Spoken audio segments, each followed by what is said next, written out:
Assalamualaikum warahmatullahi wabarakatuh. Salam sejahtera untuk kita semua. Ketemu lagi sama saya di kesempatan hari ini. Hari ini kita akan membahas hormon dan zat pengatur tumbuh.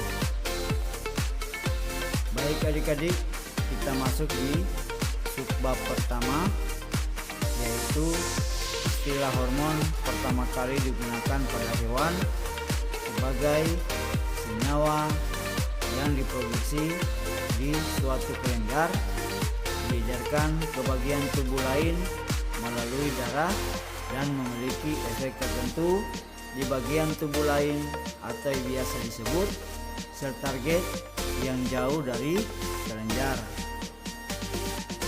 Oke, kita lanjut.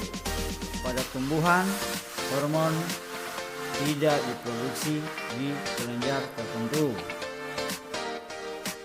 Oke, next. Seperti kita ketahui, hormon adalah senyawa-senyawa organik yang dihasilkan di suatu bagian tumbuhan dan pada konsentrasi rendah berperan mengontrol aktivitas tumbuhan. Lanjut lagi, hormon diproduksi di bagian tertentu dan dipindahkan ke bagian lain dari tumbuhan. Hormon disimpan di sel tertentu dan dilepaskan pada waktu ada rangsangan. Oke, lanjut. Kita masuk di ion Ca atau K bukan hormon, dan sukrosa juga bukan hormon. Lanjut. Mengapa? Karena hormon bekerja pada konsentrasi rendah mikromolar, jadi hormon harus berada pada konsentrasi tertentu yang memadai. Kemudian hormon harus dikenali oleh sel target.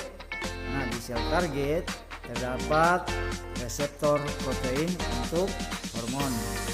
Kemudian reseptor protein ini harus menyebabkan perubahan metabolisme pada sel target tersebut. Oke, next kita lanjut lagi ke ZPT atau PGR. Nah, ZPT ini atau PGR di poin pertama mengatakan hormon baik natural maupun sintetik dan senyawa kimia non nutrin yang tidak ditemukan secara alami pada tumbuhan tetapi berpengaruh terhadap pertumbuhan dan perkembangan tumbuhan. Kemudian kita mengenal 5 macam hormon. Dari 5 macam hormon ini terdapat auksin, hormon sitokinin, hormon giberelin, hormon etilen, dan absisik asid atau yang disingkat dengan ADA. Oke, kita lanjut. Kita masuk di ZPT yang lain. Nah, di ZPT yang lain di sini ada brasinosteroid, salicylic acid, dan jasmonic acid, kemudian sistemin. Termasuk juga di sini ada poliamin. Nah, di poliamin terdapat lagi ZPT, putresin, spermidin, spermin, atau kadeverin. Baik, kita lanjut lagi ya. Kita masuk di general overview atau plant hormones. Di general overview terdapat ZPT auksin yang kerjanya sebagai pemanjangan sel, giberelin sebagai pemanjangan dan pembelahan sel, kemudian sitokinin pembelahan sel dan menghambat penuaan.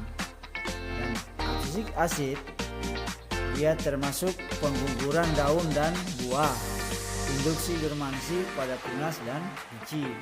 Kemudian etilen merangsang penuaan, etinasti dan pematangan buah. Oke, lanjut ya. Kita masuk lagi peran hormon tumbuhan.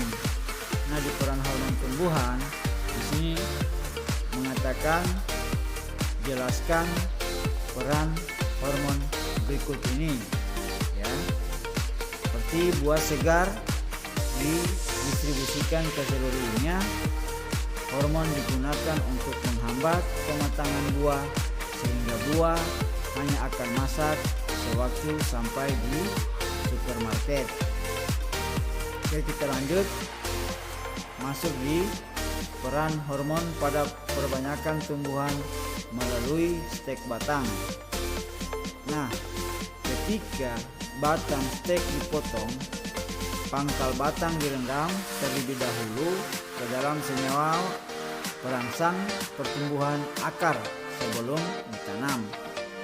Pada umumnya, senyawa tersebut mengandung hormon tumbuhan. Lanjut, kita masuk lagi di peran hormon dalam pembentukan buah tanpa biji.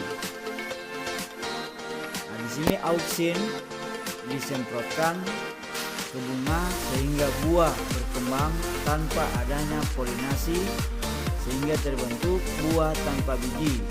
Proses ini disebut partenokopri. Oke, lanjut lagi. Kita masuk di plant hormon auksin. Nah, adik-adik bisa lihat gambar ya di plant hormon auksin.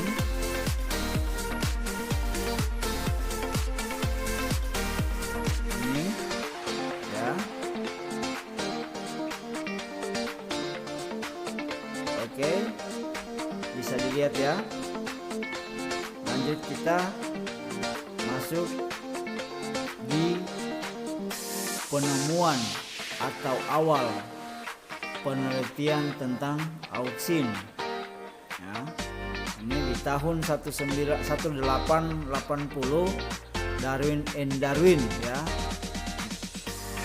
Awal penelitiannya ya tentang auksin. Di sini di tahun 1913 Boysen Jensen juga awal penelitiannya mengenai tentang ZPT auksin. Oke, next kita lanjut.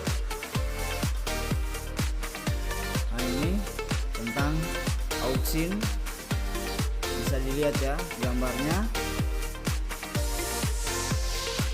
Kemudian ini lagi ya di tahun 1926.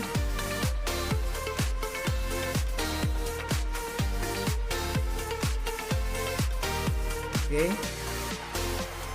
bisa dilihat gambar 1, gambar 2, dan gambar 3 tentang ZPT auksin. Next, kita lanjut lagi. Kita masuk di kontrol absisi pada daun oleh auksin.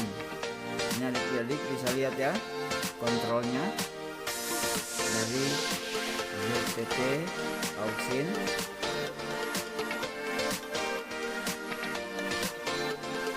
Oke, lanjut kita masuk dominansi apikal.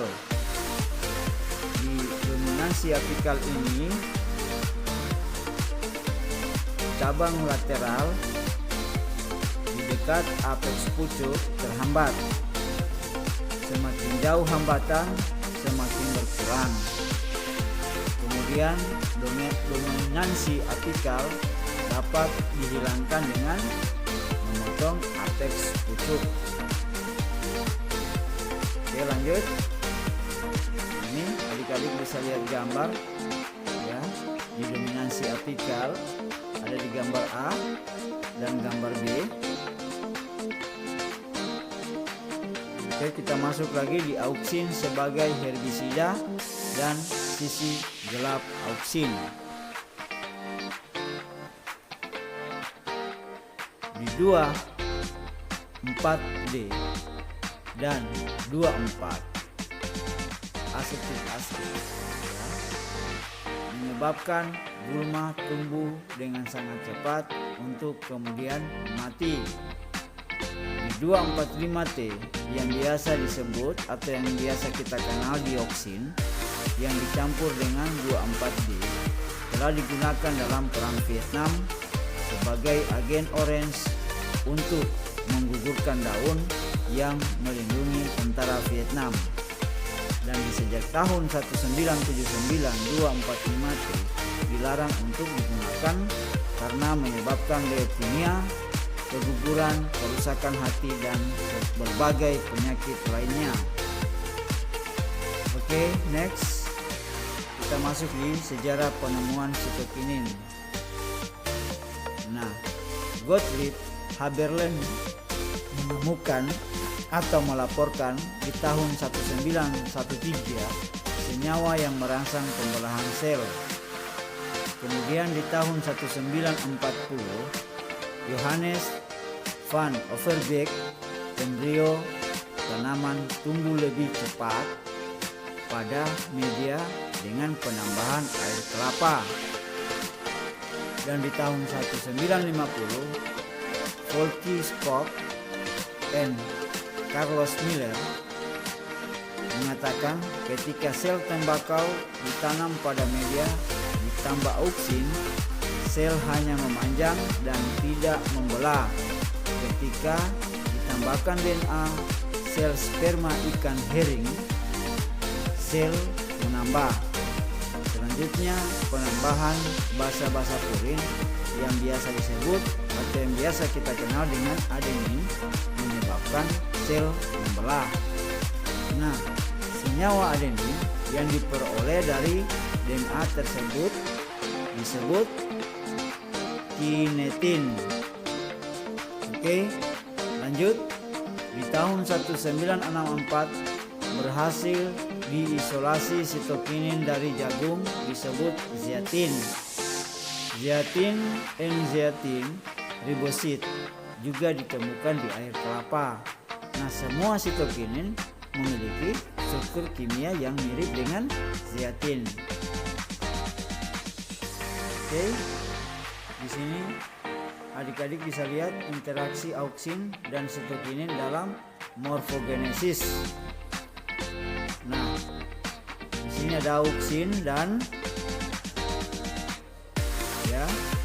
ada auksin dan sitokinin. Di gambar paling atas itu gambar auksin dan sitokinin di gambar paling bawah ya.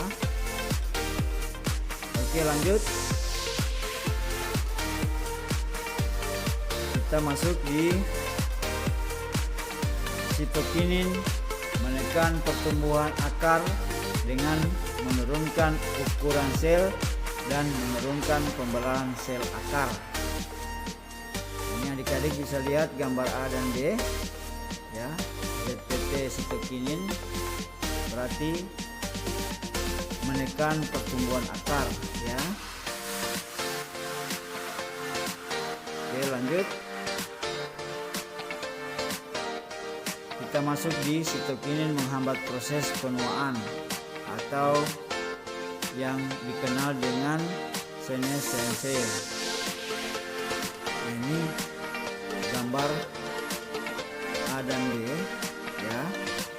Yang gambar bagian kiri itu ditambahkan sitokinin dan bagian B dikurangi sitokinnya dari daun gandum ya. Ini yang ditambahkan, ada juga yang dikurangi.